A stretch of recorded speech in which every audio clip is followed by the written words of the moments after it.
Welcome to another edition of AV Rant. I'm Tom Andrew, Associate Editor of Audioholics, and I'm here with...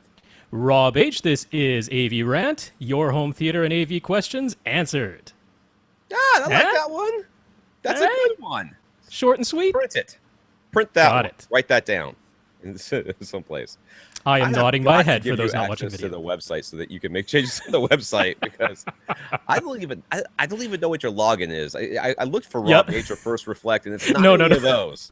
No, it was from so many years back that it's like this stupid screen name I'm too embarrassed to even mention, but that's what it is. And you can't change it on WordPress, you know, like you can't just go in there and change your username. So I can. Administrative details. Yay. Okay, so if the podcast abruptly stops, okay, gotcha. So everybody knows, where I'm living right now is in Florida. It is raining like it's some sort of plague out there. I woke up this morning and people were trapped. There was cars flooded out, and couldn't get out of my neighborhood. Which actually worked out pretty good because I didn't want to go to work today anyways. So I sort of just hung out. There's an out. And I'm flooded. It wasn't totally flooded. Is it raining inside your house, hence the hat? No, it is not. It is actually the problem is somehow I forgot how to turn on the shower, I think, because I'm stinky. I didn't want to. Aw. Hat head. Hat head. I've been wearing the hat all day. Folks, you have to watch the video this week and tell me if, like me, you think Tom looks younger wearing his hat. I think he looks younger. It could be the headphones, too, because you got the hat with the headphones on. Yes. Makes you look like a teenager, Tom. Maybe not quite that young. Maybe I'll be rocking this look all the time, Anyways, this is AV Rant, the podcast where we answer your home theater and AV questions. To get your question answered, all you have to do is ask. You can come to our website, www.avrant.com, leave your comment there. You can go to facebook.com/avrantpodcast and leave your question there. Or you can email us directly at rob@firstreflect.com. What? What did I say? What was that address? Jesus. I am so tired. All right, Rob at avrant.com, Tom at avrant.com. And starting today, question, not questions, question. Oh, singular. Okay. Because you get one. Question. Question. At avrant.com. At avrant.com. I might actually make it so it's also questions. Yeah, I think that's a good idea. Anyways, question at avrant.com. We'll go to our newly hired, and by hired, I mean voluntold, instead of volunteered,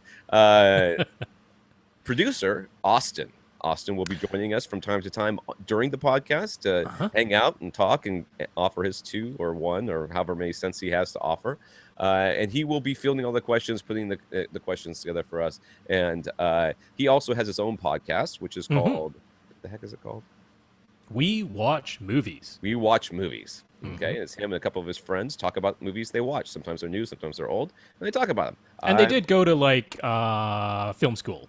He and his friends. So there you go. So it's not like they have no idea what they're talking about. They're actually educated. They're actually knowledgeable about the subject, which is helpful when you're going to talk about something. All right, so what we welcome Austen to the podcast. I invited him to be here during this podcast, but his work schedule is very erratic.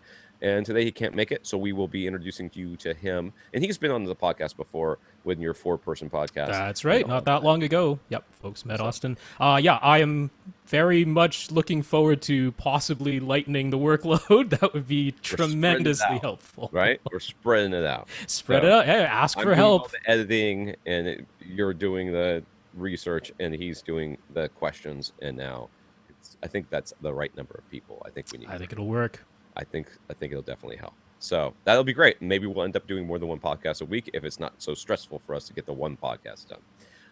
I have many people have told me if we could maybe do an hour podcast at a time rather than 2 and do it twice a week, at the very least it would artificially boost our numbers, the number of downloads per month. Like, why don't we just do them 20 minutes and 5 times a week? We could do that too, but let's not do that. Well, no. Yeah. Unless we gang tape them. We could gang tape them all together. Yeah, we could do that. And I've done that before with Dina a long time ago. I did that with Dina, which was interesting. Anyhow, so you get your question answered by that's a question at avrant.com. Facebook at First Reflect is Rob's Twitter, and at avrant_Tom is mine. So that's pretty good. So other than the flooding, I got no real news, so I'm not going to talk about myself today. why not? And we do want to thank Shannon, who sent us a donation last Monday, right before the podcast. So we saved him for this. That's right. As our listener of the week. Didn't spoil his name last week. Saved it to this week. Teased it. Shannon, thank you very much. Yeah, Shannon donated by coming to the website there, avrant.com. And clicked on the buy us a cup of coffee and left us a PayPal donation. We appreciate Shannon. And if you had a question that needed to be answered that we didn't answer last week, we will hopefully get to it this week. I'm looking. I didn't see a question from Shannon. I'm really hoping it somehow didn't get lost. That would be sad. It would be awful. All the names on here. We're up to, I don't know. Yep. 16 very long questions. I don't recall typing Shannon's name a second time in the list. Not so on there anywhere. If you did send us a question, Shannon, please send it again, because we will most certainly answer it. Question at avrant.com. Send it to that, and let Austen know that you should be getting it. So I'm going to let Rob do the next section, because apparently there was some drama after last week's podcast, and Rob emailed me in a panic and said, we need to do something. And I said, no. Right. We're not going to do anything. And he's like, well, we have to talk about it next time. I'm like, oh, yeah, we'll talk about it next time. But no, we're not going to do anything special. So take it away, Rob. Sure. Well, this is really something that we do like to reiterate from time to time on the show, and this is a perfect opportunity to do it.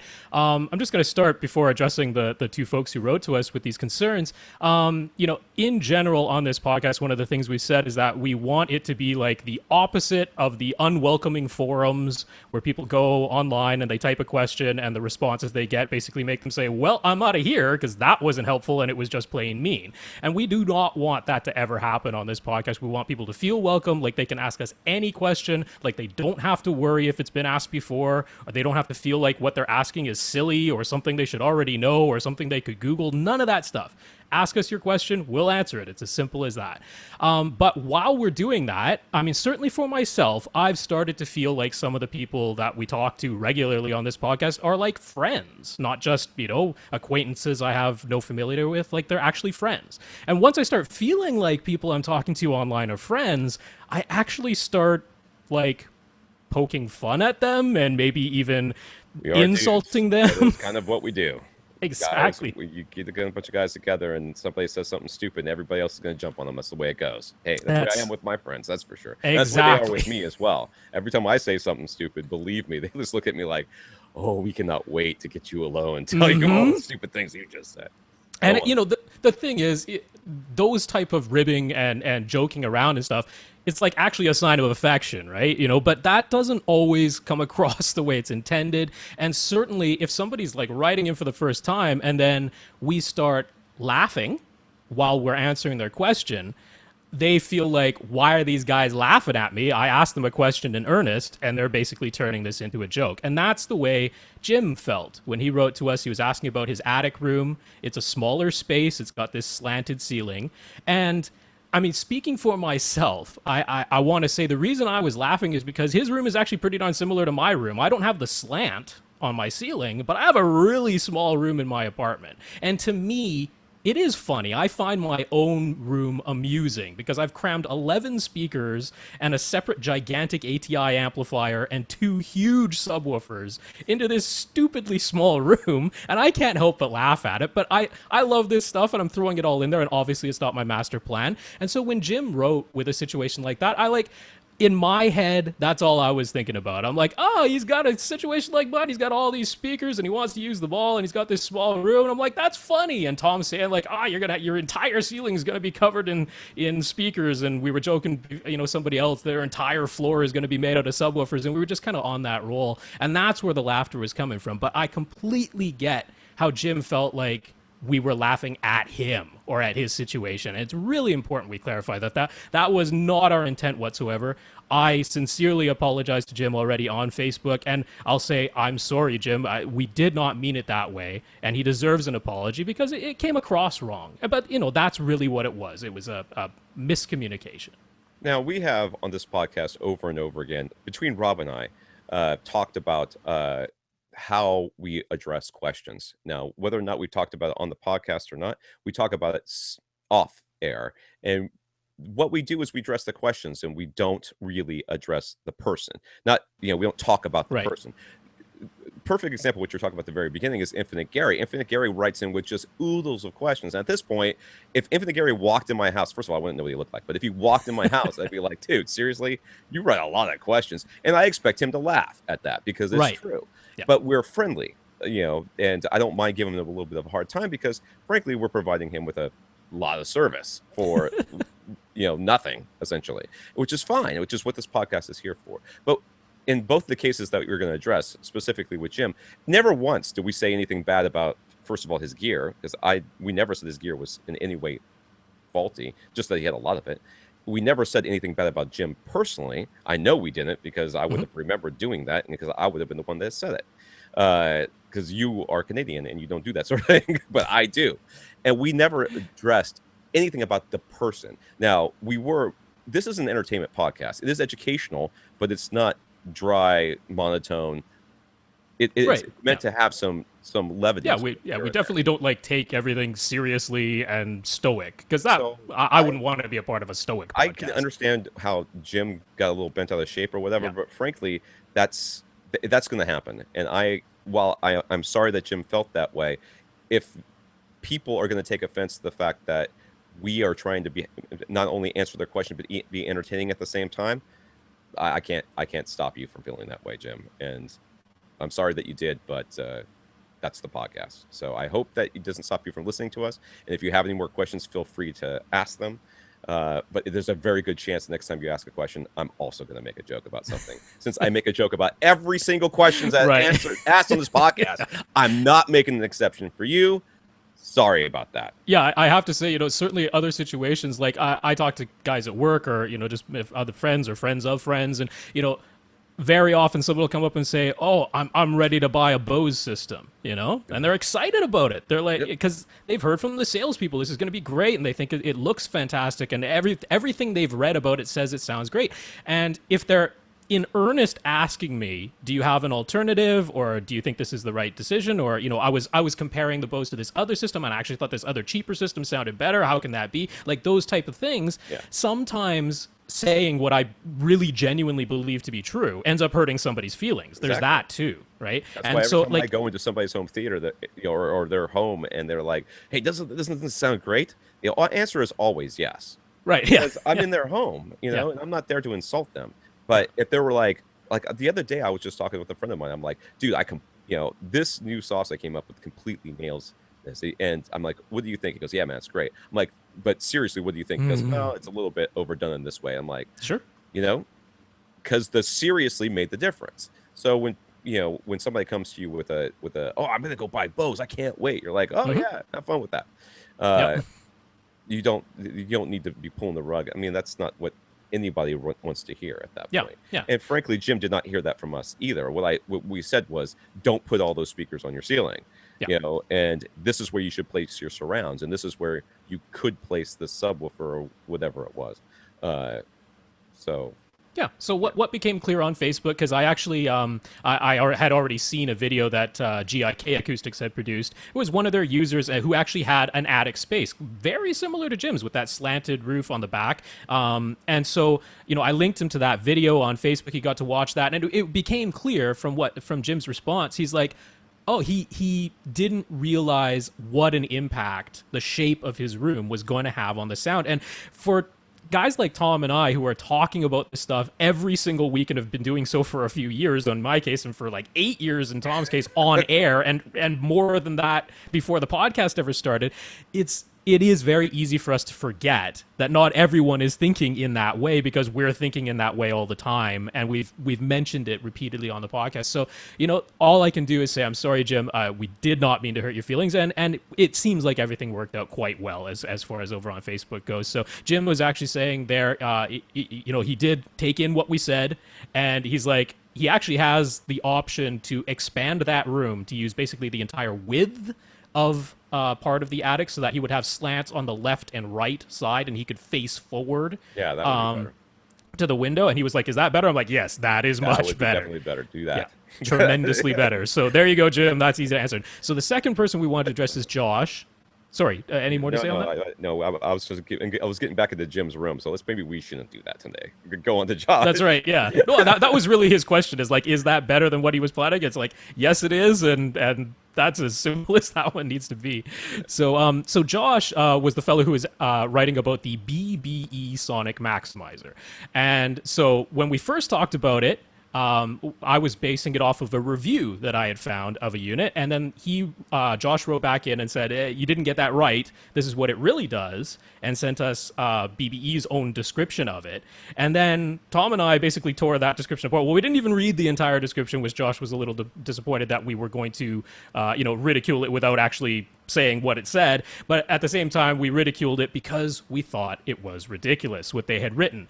Now, Josh is a fan of this device. And the thing is, again, this is a situation where I can see where Josh is coming from. I'll give you an example, which was I listened to the DigiGods podcast where they talk about all the weekly disc releases. And one week they were talking about Community, which is a show that used to air on NBC and now it's airing on Yahoo Screen. Weird place for it to air. But anyway, I really like the show Community. And they were describing the show, and it was very clear from their description of the show that they had really never watched the show because they completely missed the premise. Like, they described a different show from what the show was and said they didn't think it was very good.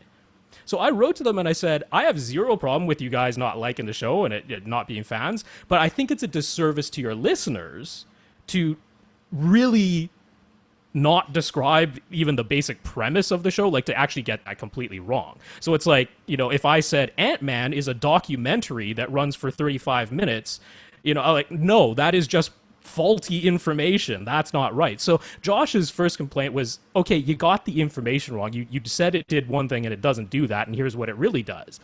And I'm like, all right, that is cool. But the problem was what they say it doesn't make any sense, and that's what Tom and I were ridiculing. Again, in this instance, we said if what the device actually does based on the review actually is something that's kind of cool. Right. What the website says is a bunch of gibberish and doesn't make any sense.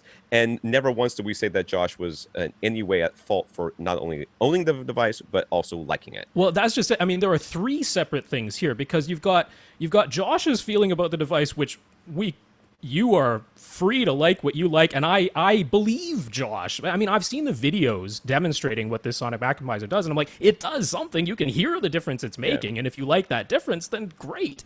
But there's that. There's what the device actually does, and then there's what the marketing that they've written about the device says, and those are three separate things. And we were ridiculing the marketing, and I will stand by ridiculing the marketing because I think their marketing is silly. I'll give another example, which is there's these things called ISO nodes. They are nothing more than squishy hemispheres of rubber with some adhesive on the flat side. So you can stick them onto the bottom of a speaker and then put them on top of a glass shelf, and the glass shelf won't vibrate. Yay. It's a very, very simple thing. But if you read their marketing about all the things it's going to do to like your power bricks and your amplifiers and like everything, like put it under everything you own and it will make everything look and sound better. It's like, no, that is ridiculous. The product itself, fine. Everyone liking the product, fine. The marketing, stupid. And so there is a delineation there. So that's the important thing. But all of that aside. And Josh, frankly, I'm not going to read 5 paragraphs of description just because you think it needs to be read. We linked it up 2 times. If people want to read it, they can read it. I'm not reading 5 paragraphs of description. I'm sorry. It's just boring. It's not good entertainment. I'm not doing it. Well, it kind of was because it's one of those review the review type situations. We could have done that. Review the marketing. How badly we would have felt if we had done that. We mad at us for doing it. If we had gone through line by line and go, that's clearly just made up words put in the random order. Somebody got a Scrabble set for Christmas. But all of that aside, first of all, I want to thank Jim and Josh because both of them wrote to us with these concerns. Yeah, and that's huge to me because, I mean, that's giving us the opportunity to address it. That's giving us the opportunity to apologize for it. And I mean, easily they could have just walked away, said, well, that's it. I'm never listening to these guys again. And that would have been the end of it. We never would have known. And we would have lost 2 listeners, and that would have been the end of that. I think we probably lost 2 listeners. Well, maybe.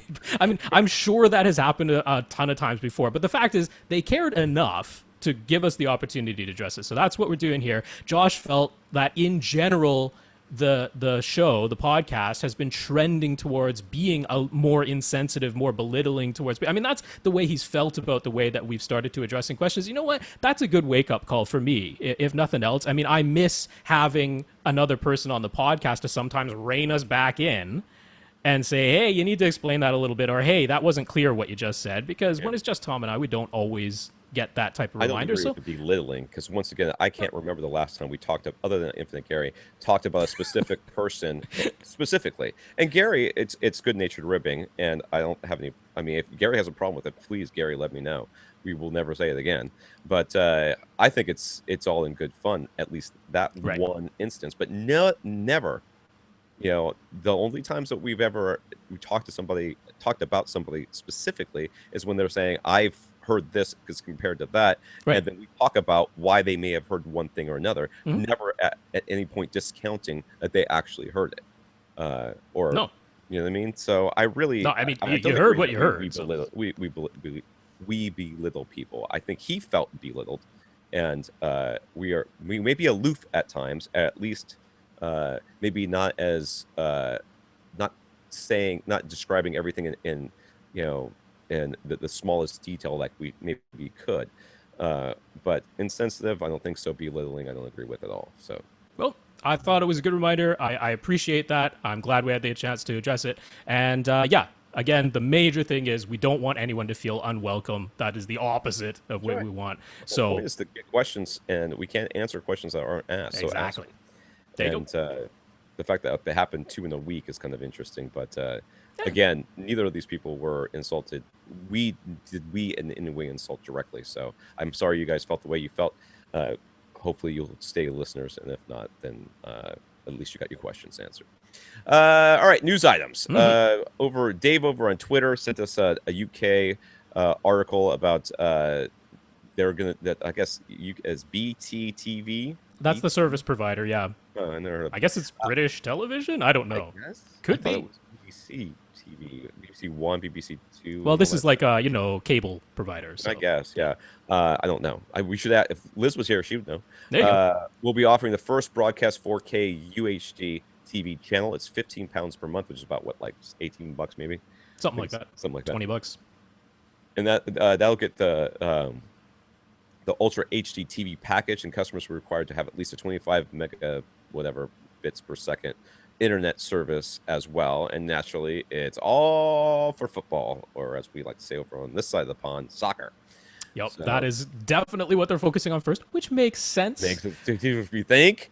As some people have pointed out, that this seems quite rushed because the first broadcast is coming up in like 2 weeks, and basically you need a new box. You need a new cable box from them. They're working hand in hand with another company because it is using HEVC encoding, which is a higher efficiency video coding, or high efficiency video coding. So you do need a new box to decode the new signal. It is using a lot of bandwidth, and it is only a resolution bump. It is not doing high dynamic range. It's not doing wider color gamut. It's not doing higher frame rate. It's like, nope, it's 2160p now instead of 1080p. That's the bump. But this is wide broadcast, first of its kind, and it's going to be available, ongoing. So there you go. We're off to the races. It has begun. I predict that after a month or two, they're going to go right back to HD. Well, how many of those 3D channels do we still have? That's exactly right. AT&T also bought DirectTV. So that's great for all you DirectTV people. You get to have AT&T service now. Woo, yes, in the beginning, at least, apparently nothing is changing. And AT&T customers were kind of excited because DirectTV has the whole agreement with NFL, to have their gigantic NFL sports package and Red Zone and all that stuff. AT&T is not getting that yet, their UVerse service. You can see in the future it probably will one day, but as of right now, basically nothing is changing. So they're still operating sort of separately for the time being, but we'll see how that goes. Yeah. Yeah, I've never gotten as angry at customer service as I have at AT&T customer service. I flat out refuse to ever give them another cent if I can help it. The only way I would do it is if they actually came Uverse to me, then I would try it for a little bit. Greg over on Facebook sent us Vizio plans to become a publicly traded company, which revealed just how much they are watching you as you watch their TVs. The Engadget article I tried to open and it started to crash my computer, so I closed it. All right, so, yeah. It was interesting because they're going to have their IPO, their initial public offering, and as part of that, they have to disclose, certain things about their company. So this thing about this company, Inscape, Inscape, which sounds ominous, doesn't it? Inscape. Yeah, which like everybody's like, who are they? Well, they're a group that basically, if you have your TV connected to the internet, so that you can use things like the built-in Netflix app and Amazon app and those types of things. They're basically collecting data that they say they have some sort of algorithm that can sense what is being shown on your TV screen. In other words, like even if you're playing video games off a video game system or something like that, it can tell, apparently, that that's what you're doing, and it gathers that kind of data. Of course, they say anonymously. But it is kind of freaky that they basically know what you're watching all the time. I mean, of course, it's not like tied to your name or something like that. But still, it is a little freaky. So Vizio's like, hey, you don't have to do it. You do have the option in the menu, to do not collect my data type of thing that's in there. But it's on by default. So unless you went in there and changed that. Honestly, am I the only one that really doesn't care if the government is like reading my emails? It's not the government. It's advertisers. Well, I don't really care. I don't care who it is. I honestly don't. I feel like like there's like the people call up. Like I hear on like radio shows and stuff like that. People call up and they'll be like, the government's collecting our data, or this company is watching us or reading our emails, or blah blah blah. I'm like, I don't care. If they've got the time to go through my browser history, then good luck. Hey, have at it. I don't know what people. I mean, I'm not saying that it's necessarily right. But for like on a general, yes, I agree. The company should not be, or in the government or whatever, should not be allowed to just access all this data and do stuff with it. But frankly, if from my perspective, somebody knew everything I watched and it was somehow able to tailor ads so that that's what they say they're doing it for. Yeah. I'd be like, great, because frankly, sometimes I don't know what I want until I see a really good ad for it and go, you know what, I do kind of want that. That's a good idea. I should buy that. In my experience, the whole targeted ad thing is all I've ever had is ads for something that I went and looked for first. Yes, exactly. It's like, I am aware that it exists. That's how I looked for it in the first place. Every time I do research for this podcast, the ads on Google for next week are about things I looked up for this podcast. If it was some device, it's like, okay, the BBE Sonic Maximizer. You can buy it here at Amazon, over here at Walmart, or whatever. Shut up. All right. Questions from the last couple of weeks. Hopefully we will be getting through these quickly. Barney picked up the Beach Boys Surfer CD, Surfer Girl SACD, and compared it to the regular CD version. He thinks the SACD sounds worse. Yeah. I once got blasted for saying the SACD version and the CD version sounded exactly the same in a review. Somebody came on and left a really nasty comment about how stupid I was. And guess what? I did not email him to tell him that he hurt my... Okay, sorry. He noticed that the new... Sorry. I can't help it. And he noticed that the new mastering removed a very well... It was really hard for me not to delete that guy's comment. Honestly, I sat there with my hand over the delete button. I was so angry. Rage quit. I just like, oh, I'm so mad. Anyways, he noticed that the new mastering removed a very well-known sound of a deep breath being taken before the final close of the song Surfer Girl. So why would they do a thing like that? You know what? You need to ask George Lucas why he does stuff like that, because that's exactly why it happens. The person who mixed it the first time is different than the person who mixed it the second time, and the person who mixed it the first time is okay with the breath. The person who mixed it the second time is not, and this is why mixes are different. And yeah, I mean, that is weird, a thing like that. That is very, very odd, but I guarantee you it's a personal preference of the person who did the mix. Yeah. Yeah, or, I mean, the thing is, watching videos about people, making studios or giving recommendations for studios where they're setting up to do mixing and mastering, some folks would be shocked at how bad some of those actually sound. Like the equipment, the speakers that are used in some of these mixing studios and stuff, I'm like, wow, like you really need to know that gear and compensate for it because it is not giving you a true rendition. It would not shock me in the least if they were doing this maybe in a hurry and they hear this sound and they're like, oh, that sounds like noise. Pull the levels way down and it disappeared, and it's like, oh no, that was someone taking a breath. It wasn't just random noise. So I can't give you a reason. Obviously, I have no idea what the decision process was, but it could be as simple as they heard it as noise or thought it was. Or they just don't like that. Yeah. They just don't. They've been to it for 20 years and always disliked it. So when it was their opportunity to remaster it, they're like, it's gone. I can't wait to take that breath out. It could be like, yes, they volunteered just so they could take that breath out. He also watched a video in which Sony's professional 30-inch OLED monitor with high dynamic range is explained.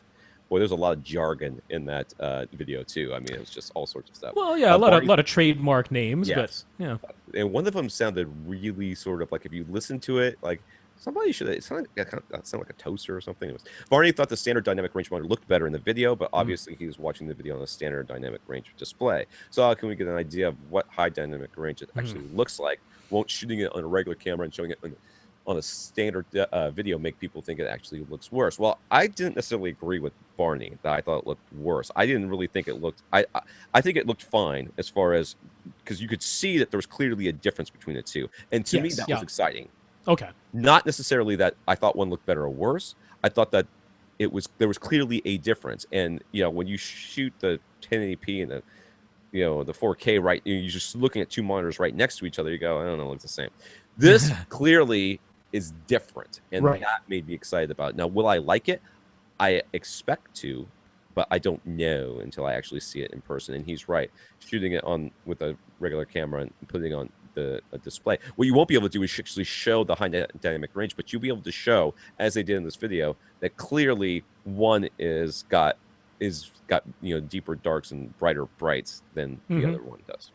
Yeah, I mean, I get where he's coming from, because like if they pointed the camera more towards the standard dynamic range display and then you looked with your own eyes at the high dynamic range display, it would be all blown out, right? Like there would be just big patches of white because the camera had now auto balanced its levels to be appropriate for the standard. And then when they would aim the camera at the high dynamic range display, you would see it like pump its auto levels, adjust its white balance. The camera, that is, is like auto adjusting so that it can try and take in the amount of light that it's seeing. And then the standard dynamic range display would look all dim. So, I mean, it is a tremendously difficult thing to show to someone who doesn't already have a high dynamic range display, because it is going beyond the capabilities of the thing you're watching it on. I mean, it's like trying to display 3D on a non-3D display and give someone an idea of what that looks like. Very difficult thing to do. And we're going to have the same challenge with the expanded color gamut, because how do you show more colors than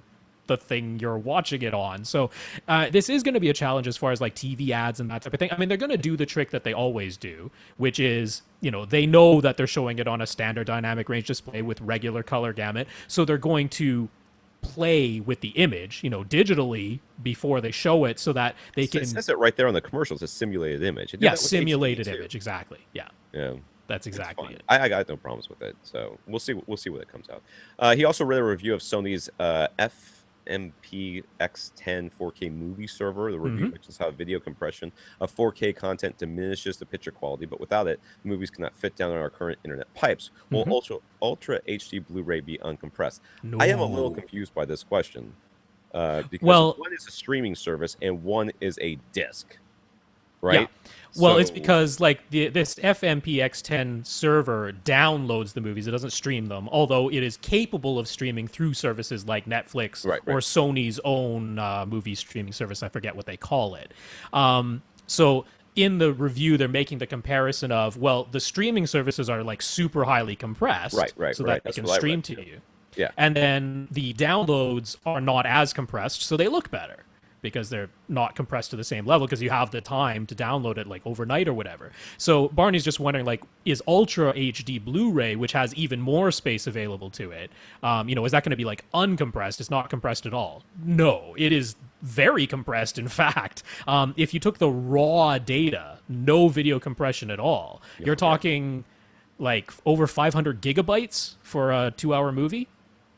So they're trying to fit all of that onto a 100 gigabyte disk at the most, maybe a 66 gigabyte disk if it's maybe it's an hour and a half or something like that. So it is definitely still being data compressed, but it doesn't have to be compressed as much, which means fewer artifacts, fewer errors in the image because you're not crunching it down even smaller. This is compressed though. It's something I wouldn't really worry about. You're going to have it's still going to be a 4K. Yeah. Oh, I mean, Ultra HD Blu-ray is going to be the best looking 4K. Yeah. I have no doubt about that, unless a service like Kaleidoscape or Avidity, fingers crossed, actually gives you the exact same thing as what you get on the disc. Then they'll be equal. But I don't think that we're going to have anything at home that is going to be better than Ultra HD Blu-ray quality. No, not until we start a new storage format. Barney would also like to know if there's a solution for situations where you do not like the surround sound mix. This is a very interesting question. For example, when watching MLB, Major League Baseball, on TV, he doesn't like all of the crowd noise that's included in the surround and front, left, right speakers. He has resorted to using a mono listening mode that sends the sound into all 5 speakers, essentially just putting the center channel all around him. But is there a better solution? Not that I could come up with. That was I was like, no, there's really not. In fact, I don't even think that's a very good solution, to be honest with you. If it works, that's fine. But really, you end up with that. I don't want people talking from behind me.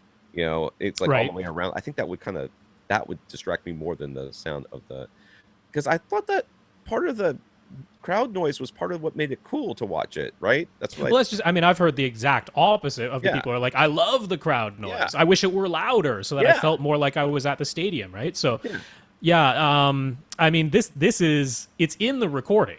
Your sound system is playing back the signal that's being sent to you. So I mean, you dislike the recording, that is your opinion. There's nothing wrong with that. But there's no way to filter it out other than just literally unplugging all the rest of the speakers. Yeah, I mean, I was thinking at first if the crowd noise is mainly in the surround channels, you could, of course, just turn those down. You could go into your AV receiver's setup menu and just turn down the levels of your surround channels, but then you only have the front 3. But he's like, well, the crowd noise is in the front, left, and right channels, too. So basically, essentially, only wants to hear the center. Only.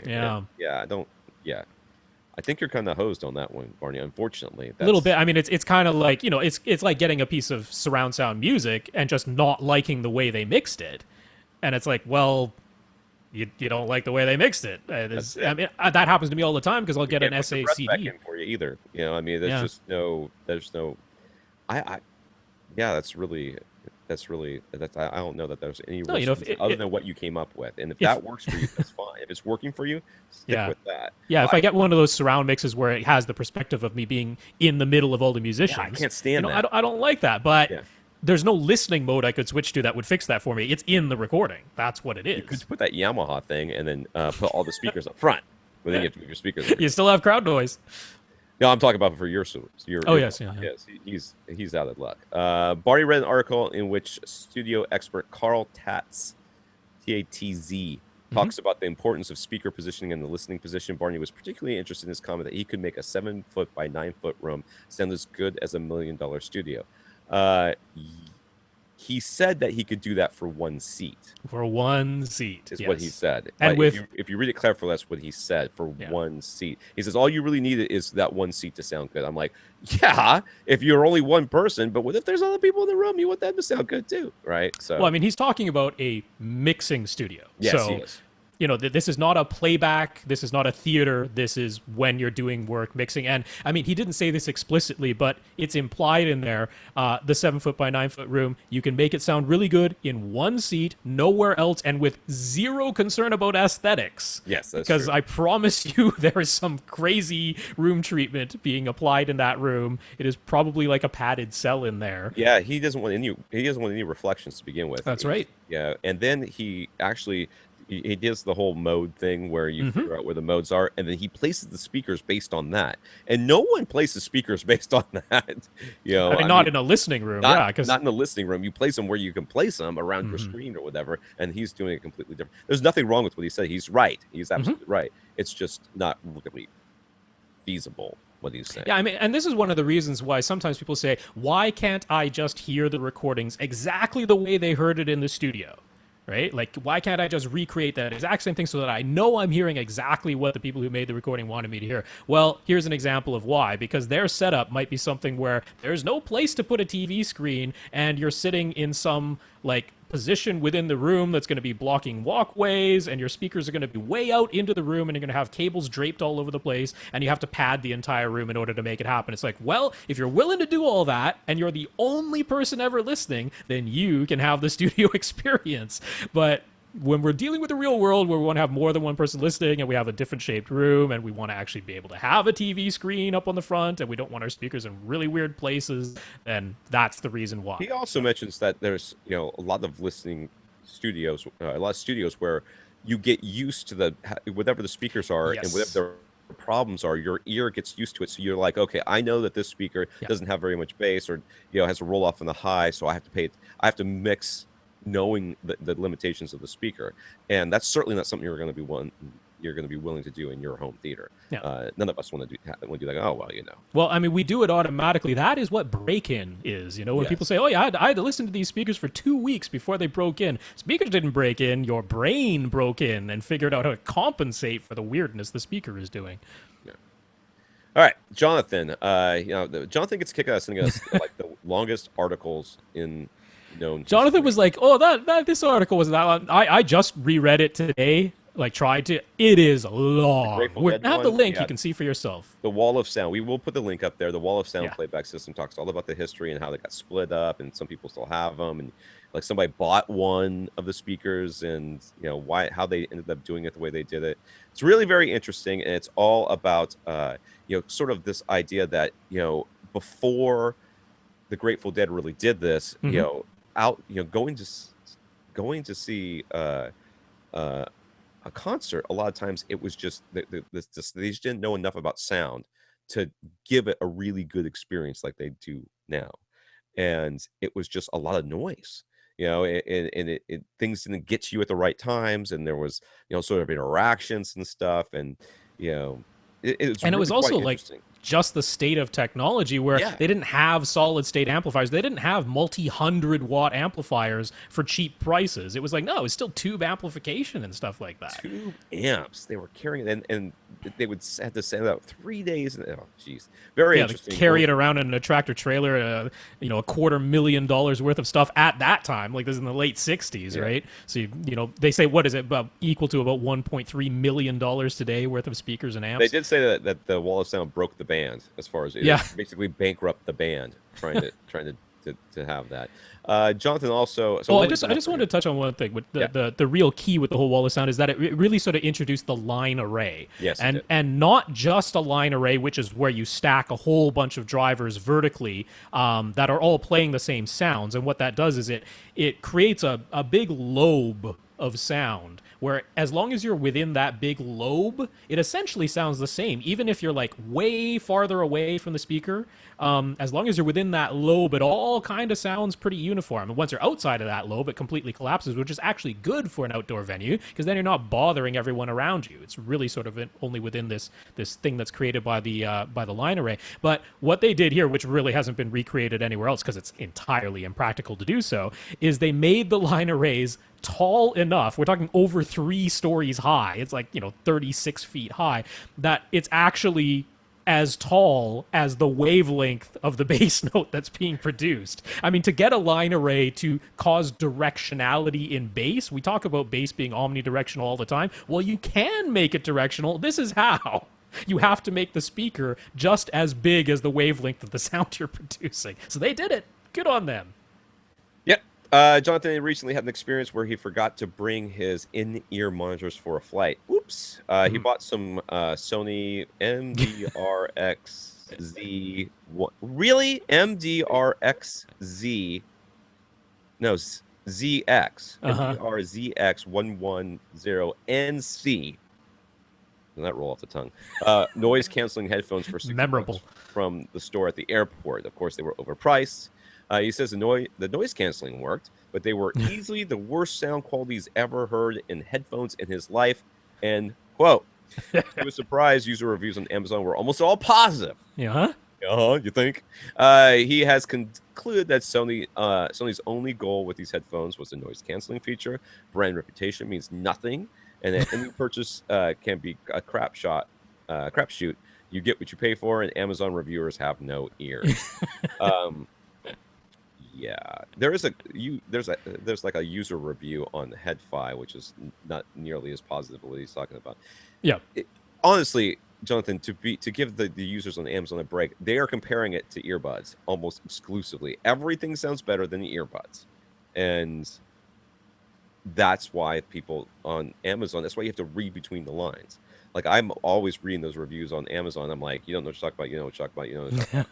You don't know what you're. And I always go to the 3-star reviews and the three right, yeah, to read what the problems are, because either those are people that I hate it because it arrived broken, or I hate it because the shipping took too long. It's like, okay, that's not hating it. That's being a jerk for not understanding how reviews work. But yes, you read those reviews and you say, okay, what is this person talking about? Is the problem really with them, or it's the problem with the product? And then you go from there. Because that's what, that's a lot of times all those positive reviews are simply because people are excited to have something new and different. Well, I mean, the thing is, if they were specifically looking for noise canceling headphones, a lot of which are pretty darn expensive. Yes, they are. And they find these on Amazon where they sell for like $30, because of course Amazon is even cheaper than retail. And they're like, hey, I was on the train, or I was on the bus, or I was on the plane, and it got rid of the engine noise, and that's what I wanted, and it did it for a lot less money than the $230 ones or whatever it is. And they're like, hey, positive review. I'm like, all right, it did what they wanted it to do. That's all right. And frankly, those people don't care about what sound quality. Yeah, they don't. Yeah, and I'm not saying the people that are interested in noise canceling. That's what I'm saying. I'm just saying people. Most people don't care about sound quality. They want to know whether or not they can hear it. If they can hear it, that's good sound quality. They cannot hear it, it's bad sound quality. That's the difference. You care about the sound quality because you care. We all. Well, I mean, he was using some like good in-ear monitors previous to this. Yeah. So. Yeah. It's not a shock that it's a different. I mean, he's disappointed. I mean, he's basically like, in general, Sony makes pretty good products. Sometimes they're overpriced, or sometimes whatever, but in general they do. And so he was disappointed in these because even though they're inexpensive, he's like, man, the noise canceling work, but the sound quality is so bad. I don't think I've ever tested a headphone that was under 100 and I want to say 50. It might have been all the way down to 120 that had noise canceling. I think that's the lowest was about 150. This was a Phaeton sort of in on ear headphone that I just loathed. I mean, they were fine, but they were too big for my ear hole, and they were kind of half in ear, and they were just totally uncomfortable. But so you're getting $60. The fact that that plays anything other than noise canceling is pretty much compare them to earbuds. If they sound about the same as earbuds and they have noise canceling, you got your money's worth, unfortunately. He also shared a YouTube post from Rapture Records that demonstrates that someone has finally solved the issue of vinyl records being edible. They printed a song on a tortilla. That is right, an uncooked tortilla. Yes, because they said that works better. Yes, they said it works better. It's too crispy, and then it's flaky or something. I don't know. I imagine it would crumble. Once you put the stylus on it, it would just crumble. Now, this last thing is really, really interesting from Jonathan. He's going to be going to a performance of Alvin Lucier? I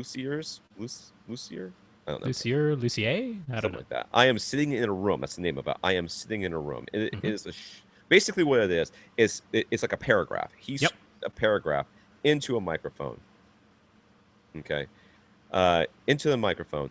And then records it onto something, and then plays it back in a room, and then records that playback, and then takes that playback and and plays it back into that room again, and records that one, and keeps. So every iteration, you're taking the most recent recording and replaying it and making a new one, and then taking that new one, playing it, making a new one. What it does is it shows you what the room can do to sound, because in a perfect room, it would sound the same every single time, right? If it was in a room, anechoic chamber, and there was no reflections, and there was no anything going, that the room was not a part of it, or if you were outside in the middle, silent in the middle of with no boundaries around you, and you played it, it would sound the same every single time. But it's not. By about I want to say 5 minutes into this thing, Mhm. because I like click towards the end to hear it. You know, the video is like 45 minutes long. Yeah, that's right? the whole performance is about 45 minutes long. Yeah. And by the end of the 45 minutes, it doesn't sound like anything. You No, can't. it's just noises. It's just It doesn't even sound like it barely sounds like that. You know, I mean, it's just a mess. But even 5 minutes into it, you can start to hear how badly it is being distorted by the room. Very, very interesting. We'll link up some videos and some information about that, because that's really super cool. When you think about the room and what the room does, people, well, the room doesn't make that much of a difference. Yeah, it does. Right there. And it will be unique to whatever room this process is being done in. So it's not going to be exactly the same no matter where they do this. It depends on the room. I'm not sure I would sit through the entire 45-minute process. I kind of get the point after about 10 minutes, you know? Yeah, I'd be out of I might get up and walk. I would change the sound because they're recording it. Yeah. I guess they probably... Everybody stay still. Nobody breathe. Don't breathe. John, who's not Jonathan, but John, wanted to thank us for recommending the Denon AVR-X4000 to replace his older Sony receiver. All he has to say is, "Oh my God, way better." He said it just like that. He's not going to be looking at UHD TV for the 2-3 years. He has a ceiling fan, so overhead or reflecting speakers are a no-go. Anyway, me too. The really Aura 3D is the only one that would work. I guess I could technically get... I don't know. Front heights, rear heights? You might be able to do front heights. I could do front heights, rear heights for sure, but I don't know. I could maybe get the ones right over my head. Maybe. Top middles. They're the important ones. Yeah, I don't know. It'd be awfully close. I like my ceiling fan. I'm not getting rid of it. John would like to know the last 3 movies that we sat down and watched all the way through in our theaters. I did not make a list, so let me think. I guess does this count Netflix? Because I don't know. Because I watch stuff on Netflix all the time. But actually watched all the way through. That's the caveat. That's the key. Yeah. I watched Underworld, the 2 Underworld movies that are on Netflix recently, because Kate Beckinsale in leather and rubber, or whatever the heck it is that she wears. Okay. And I think, was it Housebound? I think Housebound was the last other movie I saw, and that's a horror flick from I think it's Australia. It may be a New Zealand flick, but I think it's from Australia, and which was quite good. I would recommend that one. All right. Yeah, the 3 I've watched most recently, they were all on Blu-ray. 2 of them were Atmos, and the one I watched most recently all the way through was Ex Machina, which I had seen in the theater before. I like it. It's a good movie. It's the one and only disc with a DTS-X soundtrack on it. DTS-X processing has not been released in firmware for any AV receivers yet, so I couldn't decode it, but I tried it out with Dolby Surround Up Mixer, and yeah, like I thought in the movie theater, I don't really know what immersive audio is going to do a tremendous amount for this movie, because there isn't a ton of overhead sounds anyway. So I'm not sure it's the best demo for that. But that was one. And then the other 2 I watched were John Wick and the Teenage Mutant Ninja Turtle thingy, Michael Bay. Because they're Atmos. All I'm watching in my theater is Atmos. Was it really super awful? Was it awful? I like John Wick. Yeah, John Wick is great. And it's actually, John Wick is actually like the best Atmos demo disc. Is it really? Yeah, it's not the one you would necessarily think right away, but it is. It has like the most sounds coming from overhead. Yeah, the Teenage Mutant Ninja Turtles. I mean, I didn't loathe it. It was like, you're too nice. Certainly wasn't great, but whatever. I knew what it was going in. I haven't been watching a lot of movies in my theaters. The kids Neither have I. Kids have been watching a lot of movies in here. Of all the questions to stump us, I know, really. What have you watched recently? Oh my God, I have no idea. John Wick is definitely it's probably the last disc I rented. Was John Wick, and before that, I know I saw shoot, what's it called? It's a martial arts one from I think it might be from like Indonesia or something, and it's the guys in the building, and there's just tons of people. The Raid? The Raid 2. The Raid 2. Yes. Gotcha. That one was good. If you like real I haven't seen the Raid 2 yet. I saw the first Raid. That's awesome. All right, Vince used to service TVs, and he recalled a customer who had a whole house surge protector. Their house got hit by lightning, and despite the panel protector having been installed by the electric company, almost all the electronics in the house were fried. So Vince always takes the time to unplug all of his gear completely when there's a lightning storm near his house.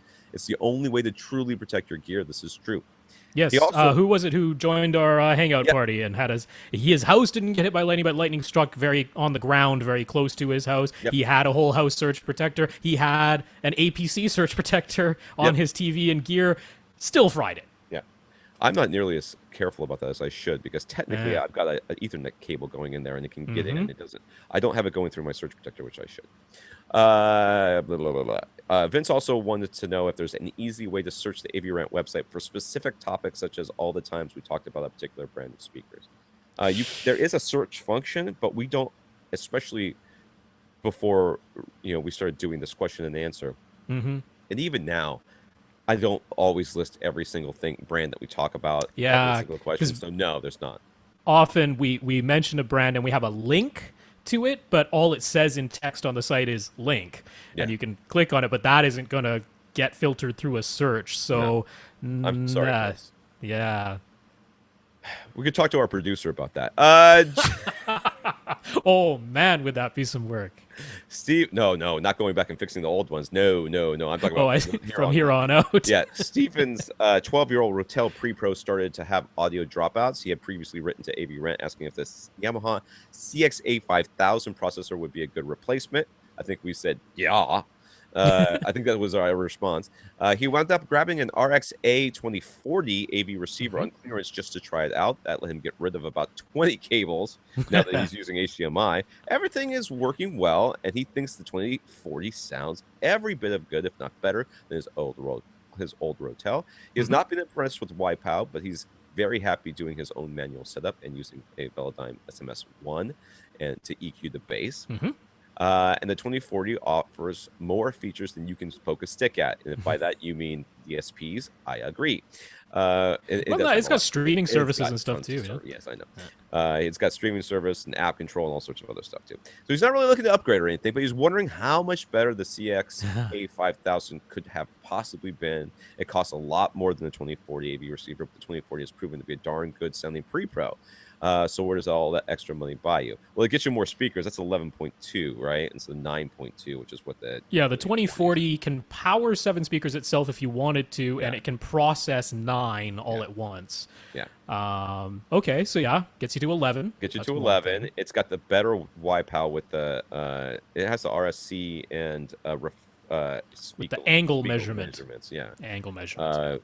I don't know that you would. If you don't like Wipeout, then I don't know that I would be super thinking that would be that much better. No, I mean, quite frankly, when all the times when I'm saying, people ask what pre-pro should I get, and I'm like, get an AV receiver. Yeah. This is exactly why. Because to my ears, we're in the situation where it's like, you don't hear the difference. You just don't, because, I mean, the DACs are either the same or just you're never going to hear the difference between the DACs. Yes, it's RCA outputs on the AV receiver instead of balanced XLR outputs, but that makes no difference unless you have extremely long cables that are like wrapping around a stadium before they plug into whatever they're plugging into. So, I mean, there's just a lot of stuff where maybe it's measurable. You might be able to actually, put in a test signal and measure a difference. That might be possible. But we just don't hear it. So I am a big fan of using good AV receivers that have pre-outs as processors because they work really well for a lot less money. I agree, and I've been saying that for much longer than you've been on this podcast. That's right. That buying a processor is for people who like the way processors look, and don't really like features and room correction. Now, honestly, if the YPOW isn't doing it for you and you like the SMS-1, I would recommend getting a mini DSP and getting a calibrated mic from Herb over at Cross Spectrum Labs, and using the room EQ wizard. And I bet you would like that, because the SMS-1 only has a 1/3 octave resolution. It's not a very that's just enough resolution for you to see something, but it also hides a lot. Right. So I'm guessing that you would find that would be money well spent for you. Yeah. I mean, it's $100 for the mini DSP. So yeah, it's not, and then you're going to pay about that for the mic too, and True. The program is basically free, isn't it? Oh yeah, Room EQ Wizard is free. Yeah. And it works with the mini DSP. Like you can create all of your correction curves in the software on your computer, and then you just plug it in with USB to the mini DSP, and it'll upload it for you. So you don't have to do any manual configuration. Unlike the SMS one, where you have to do the stuff, right? The Room EQ Wizard will actually create the curve for you. Now you can adjust it, but it will create the curve for you. So I think that even that if you are looking to spend a little extra money that you feel like you saved a bunch, I don't think that unless you were really looking to add more speakers to your system, I really don't think that you should even really consider it if you're happy with this processor. Like I wouldn't have recommended you getting I would have suggested it, but I would have thought that you would have out of hand said no, I don't want the amps, I don't want any of that, because you already had the Rotel. But now that you've tasted from the forbidden fruit of actually using a receiver and finding out that it will in fact do everything you need it to do, and that having the amps in there doesn't somehow corrupt the signal, which is what a lot of these people believe. I'm glad that you've gone down this road, and now that you've got this extra money to spend, theoretically, if you do want to upgrade, I think you would find it beneficial, and if you like doing all that stuff yourself. On that tip, for the difference in money you would have spent had you bought the CX-A5000 instead, if you have an extra $1,000 now left over in the budget, you could actually get the mini DSP 8-channel unit with the Dirac processing in it, which is very, very good room correction. So if even if you just want to try it out and see what a difference Dirac is compared to the YPOW version that's in the 2040, you could do that and you'd still be within the budget. 8 cables to your speaker. Yes. Well, no, I mean, he's already feeding 7.1 pre-outs from his receiver to his amps. So it would just be the same 7.1 pre-outs now going into the mini DSP and then out from the mini DSP into his amps. That's all. He's adding 8 cables. I just said that. Yeah. I don't understand why that's. Yes. All right. So that was that's us caught up. So new for this week, Ryan is moving into a new house. He plans to build a theater in his 11 by 25 foot basement. But until he's ready to do so, he'd like to use his current 5.1 speaker system in his living room. There's absolutely no place to put surround speakers, though, as the sides of the room are completely open. So Ryan would like to know, is it even possible to set up a system to use 3.1 LCR with a subwoofer and then use the 2 remaining speakers as front heights? And B, would it be worthwhile? Isn't that receiver specific? I think many receivers will not let you do that. I think many receivers won't, but I don't know. Yeah, God, it's tough because I mean I know for certain like when it comes to the sizes of the speakers, unless you set your front left right to large, you can't set any other speakers to large. That's always a restriction. But I don't know if you can set your surrounds to no, but the front heights to yes. I'm sure there are some that can. That's something you would have to read the manual to double check on because it's not universal. Yeah, and the second part of your question would be worthwhile. You got the speakers, don't ask. Figure it, do it and see what happens. If you can. Well, I mean, if it involves like running wire inside a wall and putting wall mounts up or something, then don't do that. But dig out some ladders and chuck them up there and have a listen temporarily with some ugly speaker wire and some ugly tall stands and see if you like the effect. I mean, if you have one of those Yamahas that can take the surround channels and throw them up at the front of the room instead of where they're supposed to be to the sides, you can give it a try. That's don't do that. But you can definitely do 3.1. That's not a problem. Oh yes, you can definitely do that. Oh yeah, you do not have to have surround speakers. Some of them will not let you if you don't have the surrounds and you can't do the wides, and if you don't have sometimes if you don't have heights, you can't do wides. You can't. You know what I mean? There's some. Yeah, like you definitely. I've never come across an AV receiver that lets you do no surrounds, but yes to surround backs. Yeah, that's never been possible on anybody's. So yeah. Okay, Kyle rose a while back, and now his theater is nearly finished construction. He has settled on all of his equipment and setup. So the dimensions are 17 by. We're going to go 13.5 by 10. Yep. Okay. 10 feet high. So about 13.5 feet wide. And anyways. Now, Kyle's was the in-wall system. He's got in-wall speakers everywhere, in-wall and in-ceiling. Okay. He's got the clips. This is the one where, I remember this guy. This is the one where he wanted to go with the real cheap surrounds, right? That's right. Yes. So he's got Klipsch front speakers. So the front 3 speakers are all these Klipsch 5502Ws, 2s, WII, whatever it is. So those are LCRs all up front. In the surrounds, he's going to get those piles, which are those cheaper ones that he, right? Is that the one that we recommended or he recommended? Those were the ones he was already looking at, and we kind of tried to warn him away just because they have they're not nearly as efficient as a Klipsch. That's what. But he went for them anyway, so there you go. There they are. So he's got his four. He's going to have 4 of those for surrounds, and he's got some heights, which are the same-ish thing. Same company. Yeah. Same company. Well, I think they're probably the circular ones instead of square-shaped. Yeah, that looks like because they're like up in the ceiling. Yeah. Anyways, so he's got 2 HSU STF2s. Woo! Front left and back right corners. Awesome. His projector is the HT10, the BenQ HT1075. That's very nice. Before. Screen is Elite Acoustic Pro 3 120-inch fixed frame. That'll be nice. It's got Seatcraft Rialto seats, and then 1 row, and he's going to have a 2nd row later on. He's got PS3, a DirectTV Genie, a Raspberry Pi for old. Ooh, yes, this made me think of the gym. Right, is the gym with the tiny room? Yes. Right. Jim also asked that time. I'm sorry, I am going to back up for just a second. Jim also asked if what video game system he should get. Right. When I read this from Kyle, I thought this is excellent. He has a Raspberry Pi for old video games. So basically, uses an emulator, and then he plays old videos. Jim, that's what you should do. I think that would be fantastic. Have like a retro gaming little system like that. Get in contact with. You can't do it, but anyways, you should look up how to do that with a Raspberry Pi. Anyways, yeah, because those are like $35. So yeah, they're nothing. Can't beat that. Yeah, how much? Anyways, a Harmony Ultimate Remote, Philips Hue, something track lighting, Smart Hub, Acoustic Mac panels. On 3 each on the side walls and 2 on the back. Anyways, yeah, so he went Acoustimac because he was looking at the ones that were offered by 4 seating. It's the numeral 4 seating. He was looking at those before, and we warned him away from those because those ones are foam and only an inch thick, in which case they're like barely doing anything. So I'm glad he went with the Acoustimac because even though these are the thinner panels, he still went with the 1-inch panels. At least these are the actual like insulation and will actually do some absorbing. So I'm glad he went that choice. That's good. All right, so this is a lot of information. Why am I worrying all this? Kyle ended up buying Rob. He brought your AVR-X5200W. Yeah, is that all the reason I'm reading this thing? I sold it.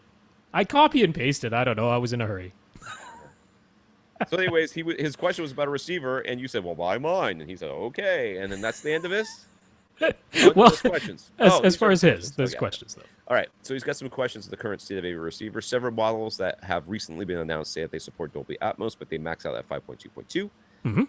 However, some of them still include separate binding posts for the surround back speakers and the height speakers, meaning you can physically connect 9 speakers, but you can only make use of 7 of them at a time.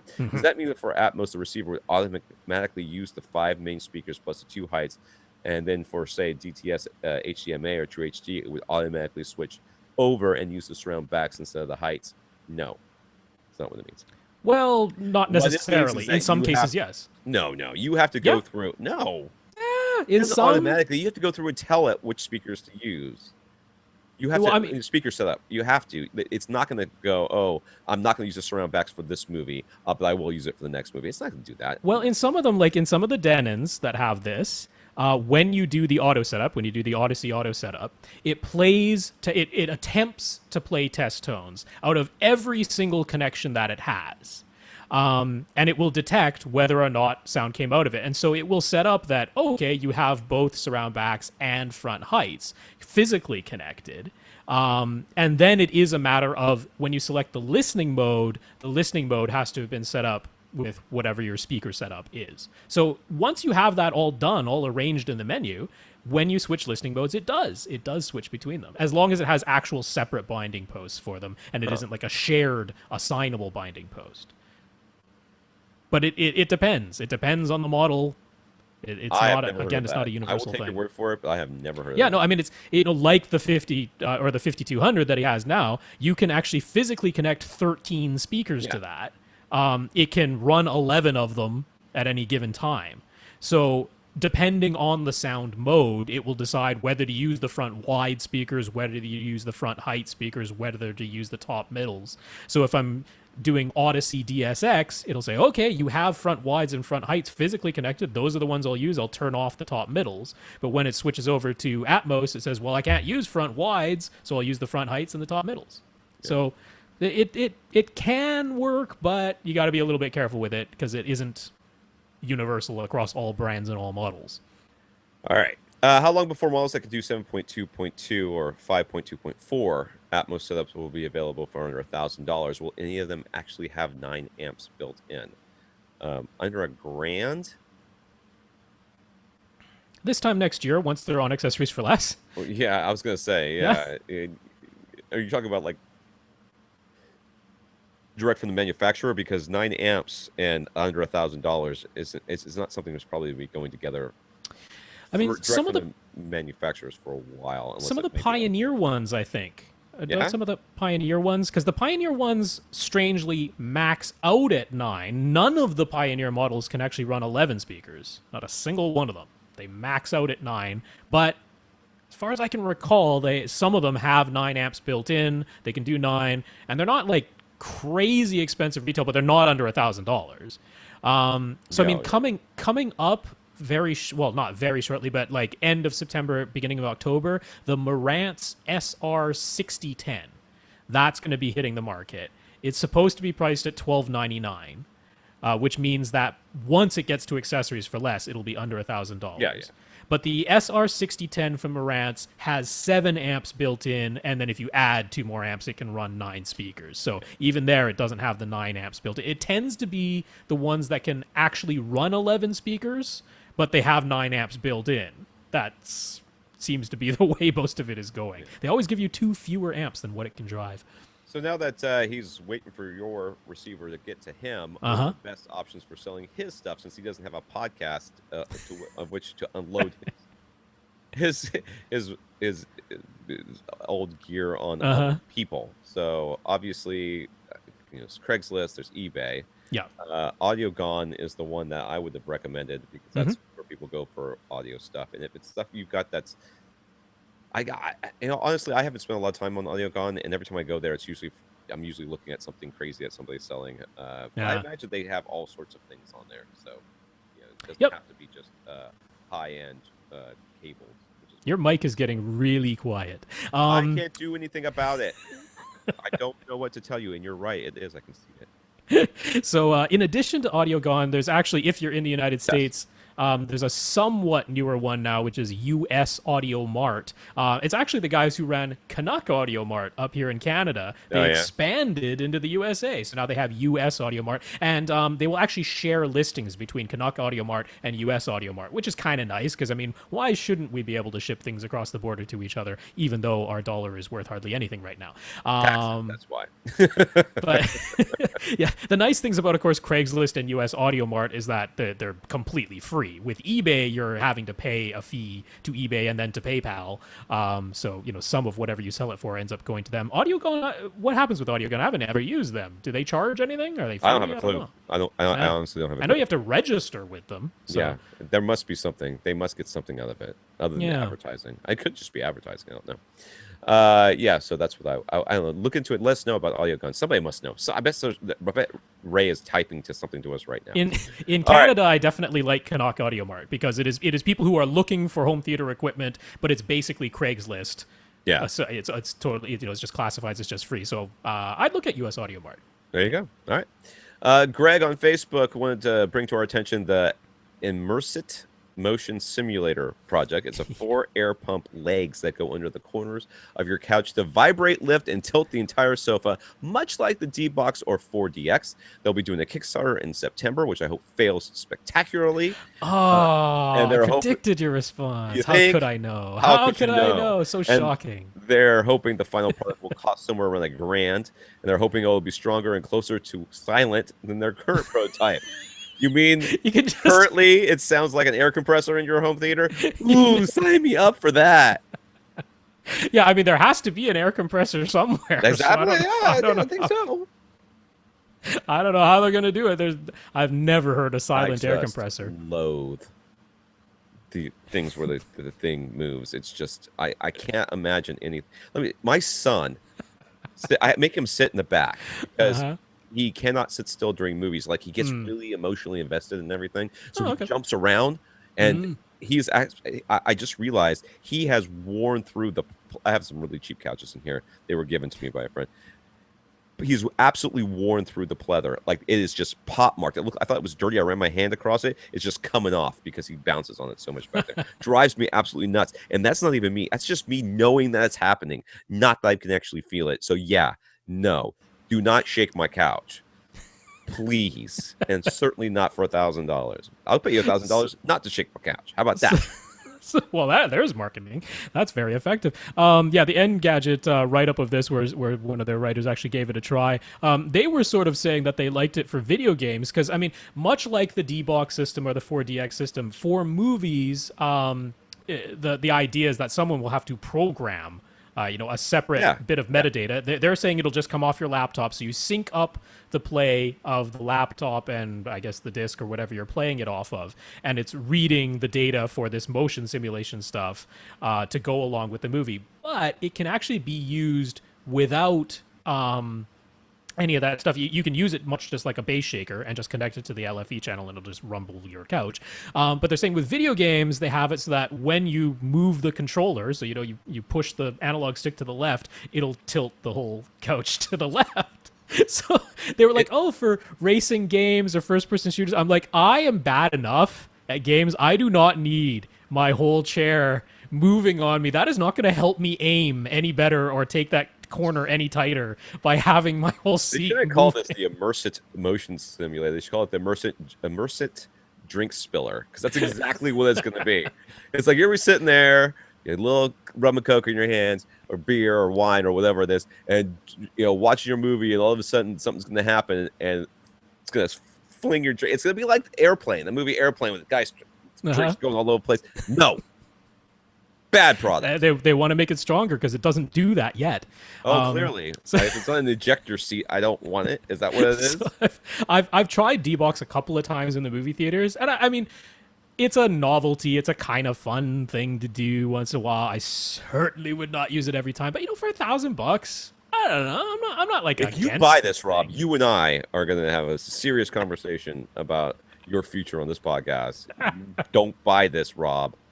I'm not pre-ordering it. I'm not going to pre-order it through the Kickstarter. Oh, well, that's not exactly what I said, is it? Nope. Now, okay. I don't really care. You can do whatever you want. Waste your own money. It's yours. This is the worst. That's the worst idea ever. I actually tried it I went to a high-end place, and they had a little theater set up, and they had like the motion seats, and it was the same thing. But the movies, you had to, I don't know if you downloaded it to your player or something like that, but the system had a system that would let you know. So I knew it worked with Spider-Man too. So whenever he was flying around, the seat would move around, and I got out. I just got up and walked out. He goes, "You don't like it?" No. Greg also wanted to mention the Tight Bond acoustical smoke and sound sealant. Acoustical smoke. What is acoustical smoke? Oh, no. Anyways, he says he used it in his own theater and found it comparable to green glue for half the price. So I guess you glue two pieces of drywall together. Is that what this is for? Well, I mean, I'm a little bit confused because acoustical sealant, I mean, that's been around for a long time. It's usually kind of thick and black. That's the regular acoustical sealant you'll buy at a hardware store. And the idea is you put that like beneath your vapor barrier to seal it at the bottom. Or you can put it, in between seams of drywall and that type of thing. I mean, that's why they call it a smoke sealant as well, because, you can put it anywhere there's a gap and it'll seal that up. And the whole idea of acoustical sealant is that unlike regular caulk, it never hardens. It just stays squishy and malleable all the time. There's a difference between sealant and green glue, though, because the green glue company also sells a sealant. Which is like half the price of the green glue itself. The green glue is more viscous. It spreads out more. It doesn't hold its shape as much as the sealant. The sealant is thicker, and so it stays where you put it. The green glue spreads out when you squish it together. So I'm not entirely sure that this sealant would actually be the same as green glue. I'm not saying it couldn't be effective putting it between two pieces of drywall, because it is this squishy stuff that never entirely hardens, and that's what you're after. You're after damping. So yeah, I could see it, but Green Glue Company did make the distinction between the glue and the sealant because they are a little bit different from each other. Yeah. Art's Workplace recently upgraded their conference room, and the installer made use of the HDbaseT for the HDMI connection. What this is it uses Ethernet cable, basically. That's right. Instead of HDMI cable, but it's got a, yeah. So you take an you can have HDMI 300-foot runs, and it will, without having to spend $20,000 on HDMI cables and repeaters and yeah, you take and everything else. HDMI source, you plug it into a little converter box. That converter box turns it into something that can go over Ethernet. You run the Ethernet wherever you want it. That goes into another box that turns the Ethernet back into HDMI, and then you plug it into your TV. Yeah. So it goes an in-between thing. So that was the first time Art's ever seen this, and he'd like to know why isn't part of the home theater market. Well, it is. It is. It's there. That's in receivers. I know Onkyo's had them. Pioneer Elite has them as well. Doesn't Denon have a couple with them too at the higher end ones? I have never seen HDbaseT on any Denons or Marantz's for that matter. I haven't seen it. Yeah. Anywho, it's there. It's not really. And I think Integra has it too, which makes sense. Well, Onkyo Integra, yeah. Yeah. So they, the thing is that the reason we don't have it is because most people don't really have a need for it. Normally your receiver is within proximity of your home your TV, so you don't need a 100-foot run of HDMI cable, and you don't have the converter box anyways to convert it back. You have to have a display that will accept it, or you buy a converter box on top of it. And most people, for the price, it's cheaper just to buy the HDMI cable. But it's there; it exists. Custom installers use it all the time. So yeah, it's for those long runs. Yeah, I mean, like in the case of Pioneer Elite, they had 3 models, and the 2 highest priced models, the only difference between them was an HDbaseT connection in one of them that they labeled as Zone 4. So the other one topped out at Zone 3, and then this one had a Zone 4, which was an HDbaseT connection. Everything else was the same, and the cost delta was $1,000. So that's the reason it's not more common, because HDbaseT is not cheap. So, I mean, I think Art was saying, hey, if we can run HDMI over Ethernet, why the heck aren't we doing that? Wouldn't that be a lot cheaper? And it's like, well, the cabling is cheaper, but the converting the signal to Ethernet part of it, and then that's not by the HDbaseT people would love to sell it for cheaper and have it become the standard. But the fact is that they have to get their licensing through HDMI as well, and you could bet your bottom dollar that they're going to make sure that price stays high. So I don't know how that's going to happen or what's going to happen in the future. But I agree. I'd much rather. Are you kidding me? Ethernet's like 30 cents a freaking foot or something. I know. If that, and you could run it 1,000,000 miles and it's just fine. But no, we gotta have HDMI cables that, if you look at them wrong, aren't made correctly, and then they don't work. So yes, I agree with you, Art. And yes, it is stupid that it's not the standard, but it's not. So there you go. Clint was very excited about HDbaseT when he first saw it. He thought it was going to the future. And hey, HDMI over Ethernet. Yay. Yay. Yeah. Andy has an Oppo BDP 103. I have no idea what this guy's problem is, to be honest with you. He's finding that when he plays any type of video, Blu-ray disc, built-in Netflix, Vudu, or YouTube app, etc., the audio is silent for the first 4 to 5 seconds. He looked at ABS forum for help, and they suggested 1. Set the source to 1080p explicitly. 2. Set HDMI audio to LPCM or bitstream, not auto. And 3. Turn off 1080p 24. None of that worked. Yeah. Which is not all that surprising, to be honest with you. He confirmed there is no such audio drop-ups when using his Roku 2. Any ideas? It's got to be an HDCP handshake issue. It's got to be. I cannot imagine it's anything else. That said, I have no idea how to fix that. What's his TV? Do we know what his TV is? I don't recall. I didn't recall the associated equipment. I thought I had emailed Andy, and yet I looked through. I looked through my sent messages, and I'm like, I don't see my sent message. I don't know what happened. But yeah, I had a couple of ideas. I don't know at all if any of these are the solution. But first of all, HDMI CEC. That's that wonderful thing that tries to control components. I don't know if any of your other equipment is a Samsung. If it is, it might have that horrible thing that they call BDYs. Or AnyNet Plus is on. AnyNet Plus, yeah. Any of these things that attempt to do some sort of auto or control other components using the HDMI connection, more problems than they solve. They cause more problems than they solve. So just make sure that HDMI CEC, whatever the stupid name they might have, HDMI Control, AnyNet Plus, ROHS if it's Onkyo, I don't know, the gazillion different names that it's under, but turn it off. So that might be one thing. The other one is the Oppo 103 does have 2 HDMI outputs on it. So try both of them. Because, I mean, stranger things have happened even from a very reputable company like Oppo than a faulty HDMI output. Because he's not finding this from other sources, right? So it's unlikely that it's his receiver or his TV causing this problem when the Roku 2 works just fine. The Oppo seems to be what is having the issue. So try both HDMI outputs. Also try the various output settings, because you can set it to be like video only through output 1, audio only through output 2, or they're shared, or it attempts to like connect to 2 different displays with 2 different resolutions and do them, you know, split that way. So just run through those configurations there. All these things that were suggested on AVS forum, no, it shouldn't be any of those. It shouldn't be none of that.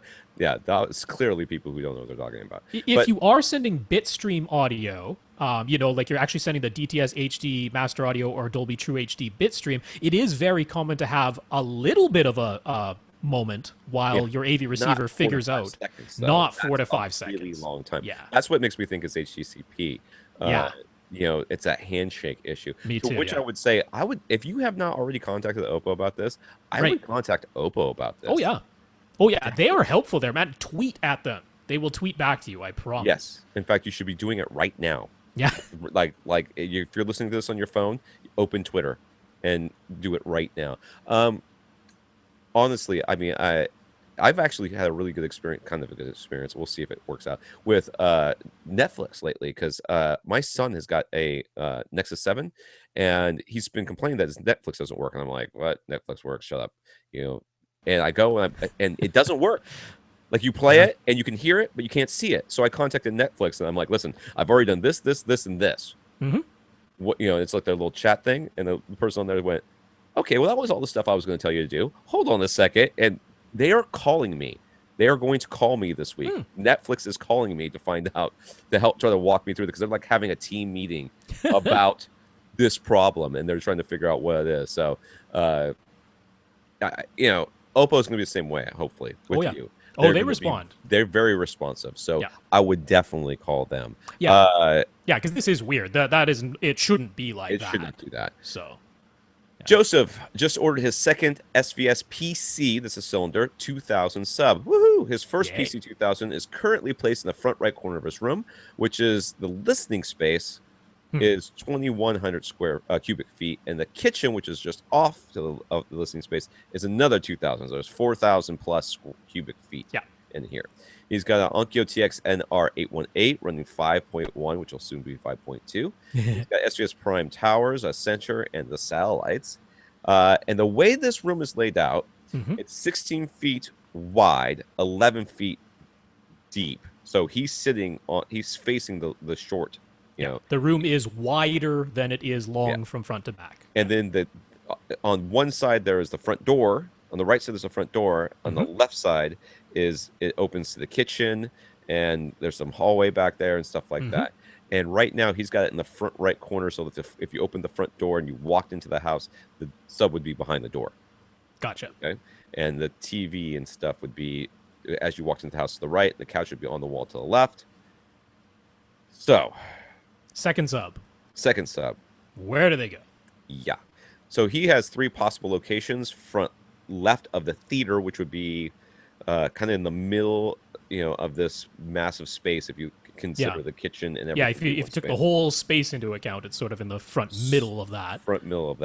And so where it is right now in the front right and the rear right. Now. He's got a 3-seat sofa that's right against the wall that faces the TV. To the left of the sofa, there's a table and there's a recliner. Yep. My thought was, can you put it behind the recliner? Yeah. Because then you would have them across from each other about midway through your entire space. Right. Yeah, so both subs to the left of the sofa. Yes. One on the front wall, one on the back wall behind the recliner. Can you cheat that recliner up a little bit? That would be my suggestion. Yeah, I have to agree with that. Now, we don't know entirely how that will actually end up sounding in your room. No I idea. mean, we're going off of, we're going off the, once you get into a real room, which is not a perfect rectangle, and these are like hallway openings, they're not like the entire width opening to the left, that type of thing. It might turn out that, having them both on the left of the sofa like that doesn't sound perfect. But in terms of how do you get rid of a standing wave in this room? Well, you have a standing wave going between what is your front wall and your back wall. There is definitely a standing wave bouncing back and forth between those two walls. So having one sub on the front wall, one sub on the back wall, directly across from each other, that's going to be your best bet for getting rid of that standing wave.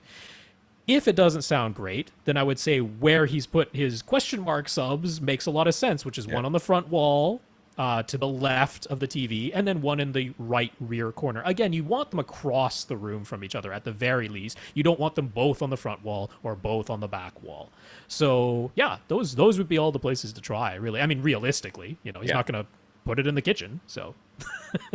Can you put it in the kitchen? Is that an option? We call it the water heater. Put it in the kitchen. It is a cylinder. It is a cylinder. You can always lie it down.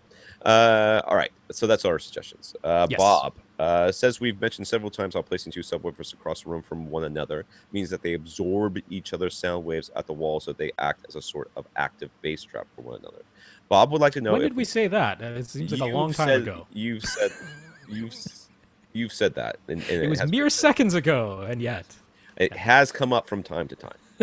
Bob would like to know if one of the subs ought to be set to 180 degrees off phase, while the other is set to 0 on the polarity switch, the phase switch on the back of the subs. Should that be the way it is? And, of course, the answer to that question is, and I already answered him, like Rob writes, pages I write an explanation, right? Yes, yeah. And Tom's response is no.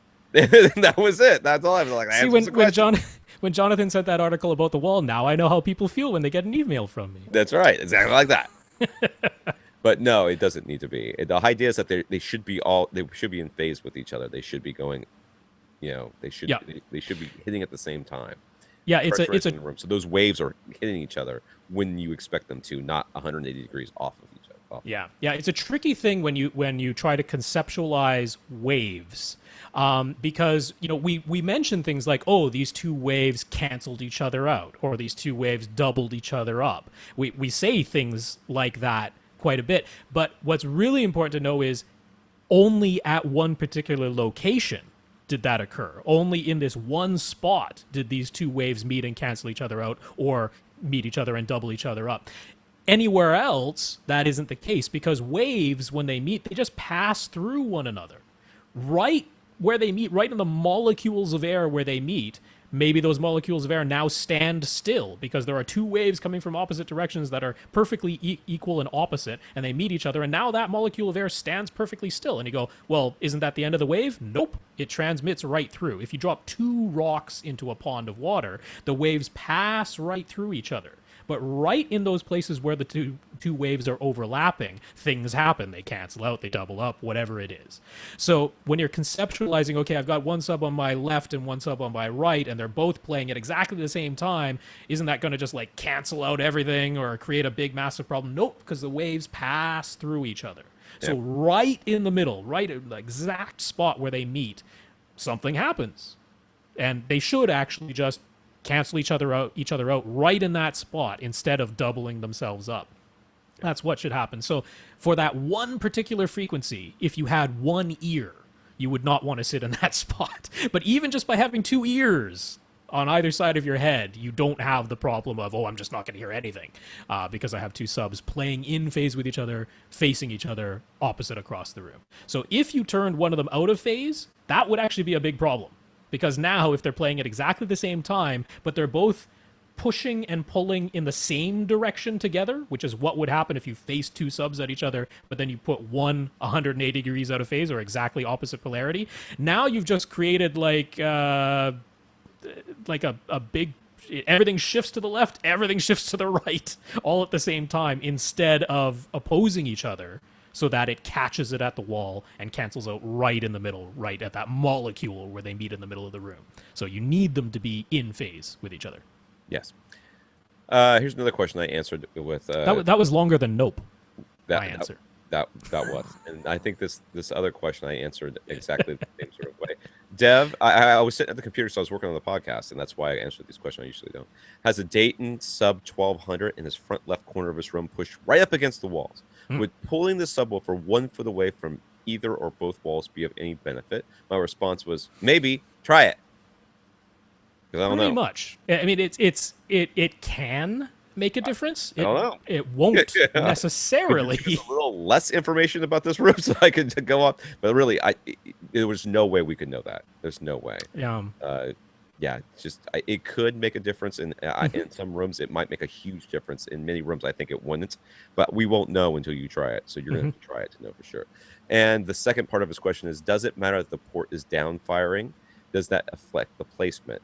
Well, it doesn't affect the placement. It would affect the placement if the port was not down firing. If the port was rear firing into one of those corners, then I would say, yes, definitely pull all that stuff out. But it is down firing, which means they are taking into account the boundary effect of the floor. They already know that that's going to happen. Therefore, that a lot of times that people say that makes the subs a little bit more a little bit easier to place. In reality, it doesn't really make that much of a difference, but it makes it a little bit easier to place. So no, yeah, it doesn't matter that the port is down firing, at least from the perspective of whether or not you should pull it away from a wall. It's nice that the port is down firing. Makes it a little bit nicer. But no, you don't have to be concerned with which direction the driver is facing, which direction the passive radiators, if you have a sub with passive radiators, which direction they're facing, which direction the port is facing. None of it makes any difference in the deep bass frequencies, because the deep bass frequencies, the wavelengths are so long that the size of the subwoofer is almost insignificant compared to the size of the sound wave. So if you're talking about even like 100 hertz, which a lot of subs, they've already crossed over. They're already getting quieter at 100 hertz. But even at 100 hertz, that sound wave is a little over 11 feet long. So even if you have a big 15-inch wide, a 24-inch wide subwoofer, that's within an 11-foot long sound wave. That 11-foot long sound wave easily wraps around a 2-foot cabinet and just goes out the other side. So that's why we say the radiation pattern of deep bass coming out of a speaker is omnidirectional. It's like a big sphere. It goes in every direction pretty much equally because the sound waves are way longer than the thing that is making them. Yeah. So, don't have to worry about orientation of drivers or ports or anything like that. Michael built his theater back. This might be our last question. I'm losing my voice. Sure. Michael built his theater back in 2006, and he has Paradigm Studio V2 speakers. Nice speakers. At that time, he built a Nook for a center channel, which sits behind a DIY acoustically transparent projection screen made with SMX woven screen material. I'm not familiar with it, but I'm sure it's very nice. They are out of business now, so you won't be getting that. Yeah. It wasn't until he started listening to AV Rant that he even thought about the fact that the center channel has a rear port. The Nook and speaker are, the Nook is 31 inches wide, 19.5 inches tall, and 15 inches deep. That means that the Nook is way taller than the speaker. Okay? That's right. That's something to consider here. The studio speaker is 21.5 inches wide versus 31 inches wide of the Nook. It is 8 inches tall versus 19.5 inches tall of the Nook, and 11 inches deep versus 15 inches deep of the actual Nook. There's a rear port in the back left of the speaker, which is goofy, but whatever. And the distance between the back of the speaker where the port is and the wall of the Nook is about 2.5 inches. How bad is this? Is this And other than buying a new speaker, what can you do? All right. The first thing I would cheat the speaker as far forward as I possibly could, and I would take the grill off. Simply because you have a screen, acoustically transparent screen in front of it anyways.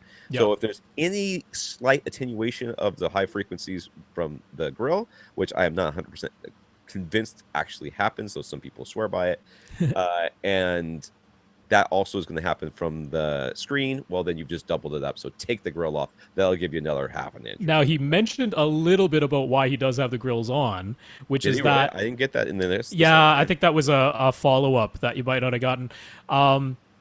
When he shines his projector onto his screen, if he has the grills off, the tweeter is shiny enough Oh my god! that he sees the light reflect. It goes through the screen because it's acoustically transparent. It has holes in it. It goes through it, reflects off the shiny tweeter, and he can see the tweeter glinting back there behind his screen. Now, of course, it's like it is front and center. So saying, "Oh, just ignore it," it's a little glint. No, it's like right where your eyes are looking. Yeah. So it's supposed to be ear height, and that's where you put it. So that's right. All right, well, scratch that.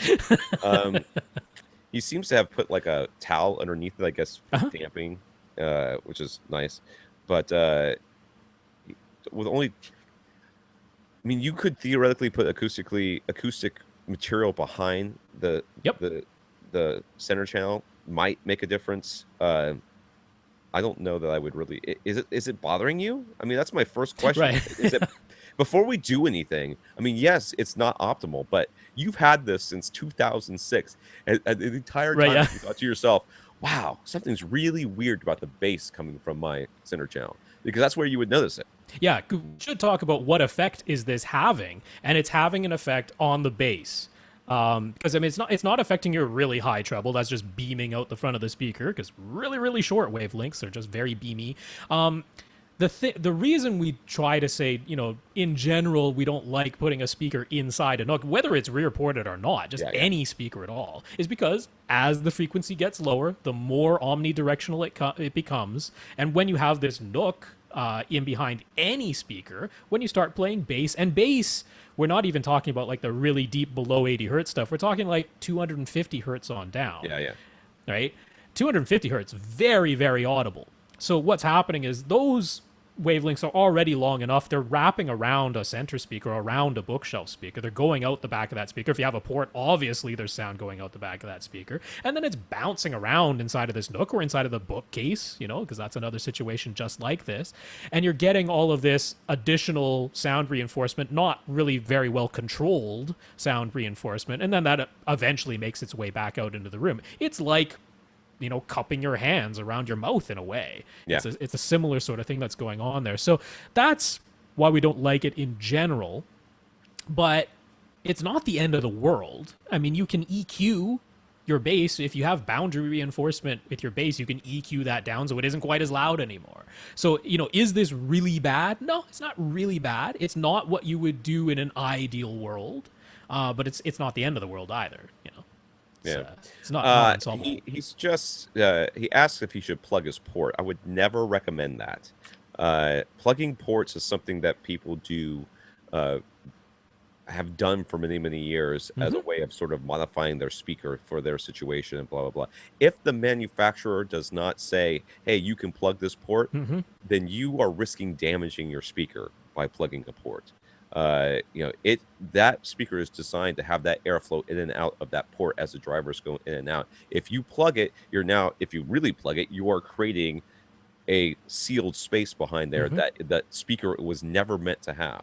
So yes, you may do something to the sound, but you risk damaging your speaker. So I would never recommend that. I mean, typically you'd only do that at very high output levels, because now the speaker is working extra hard to try and give you the output that you're calling for. It's not getting the output it was expecting to get from the port. It's also not getting the convection air cooling from having the air able to move in and out of that port. So what's going to happen is your voice coil is going to heat up in your speaker, and that's the danger there. But at really low levels, like if you just barely had the thing playing and you plugged a port, nothing's going to happen. It's not it's instant breakage. It doesn't break. Yeah, you're risking it. That's why it's insane. Risking will damage it. Now, the other thing he says, making a small acoustic panel to put right behind the speaker, really, you would want to, if you were going to do that, you'd want to have the whole nook lined with acoustical material, because that's where it's bouncing around. It's not just bouncing back, it's bouncing all the way around there. So you could fill the entire thing with insulation, but again, now we're talking about heat, you know, and I don't know that we really worry that much about it, but at this point, if you've had this since 2006 and you're not having a problem with bass, I'll tell you what, this is a perfect reason to buy yourself a receiver with better room correction, because the room correction is immediately going to notice that this is going on and fix it. Yep.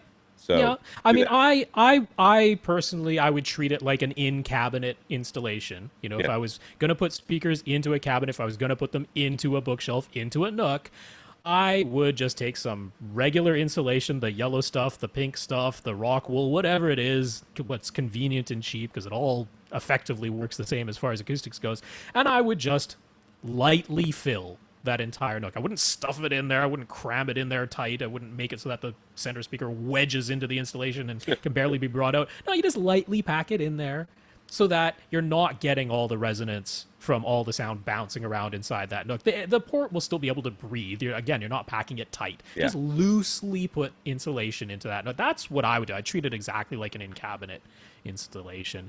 He was a little bit concerned. This was another one you didn't see, that with like fiberglass insulation, like the pink stuff or whatever, that he might get glints of light off of that too. Well, you shouldn't use the pink stuff anyways, but the other stuff doesn't have that glint. Yeah, if you don't, non-fiberglass insulation will be your friend here. So, okay. Anyways, all right. So the last two questions are from Gary, of course, and Bryce. And I'm sorry, from James too. Yeah. Yeah, and then I think we actually got another one from Edward, the ping pong theater guy. Oh yes. And is it Jeremy? Did we already answer Jeremy? Jeremy, I got a question from Jeremy as well. Okay, those are coming in today as we're recording, so that is why they are not on the topic list I made last night. Yep. So once again, we're going to welcome Austen to our podcast as producer once he gets around to showing up one of these days. And you can start emailing your questions to question@avrant.com, and I will talk to my webmaster guy, who is Clint, about about adding questions at AV Rant. Yes, that would be a good idea. For now, it is singular, folks. Singular. You only get one. It's a little bit implying there what Tom is hoping. No, that's not true. That's not true at all. That's not true. I want as many questions as you can send. We once again want to thank Shannon for this donation last week. We appreciate it. Thank you, Shannon. Very much appreciate it. And keep those questions coming. You can, of course, send them to rob@avrant.com, tom@avrant.com, question@avrant.com. Yeah. Go to www.avrant.com and leave them there. Facebook.com/avrantpodcast. At First Reflect on Twitter for Rob, and at avrant_Tom for me. I guess that's good. Yeah. For AV Rant, I'm Tom Andring. And I'm Rob H. Now go out and listen to something. After party starting a few, gentlemen, and I think I have to get a new M audio or something because the volume's all over the place with this thing. Bye.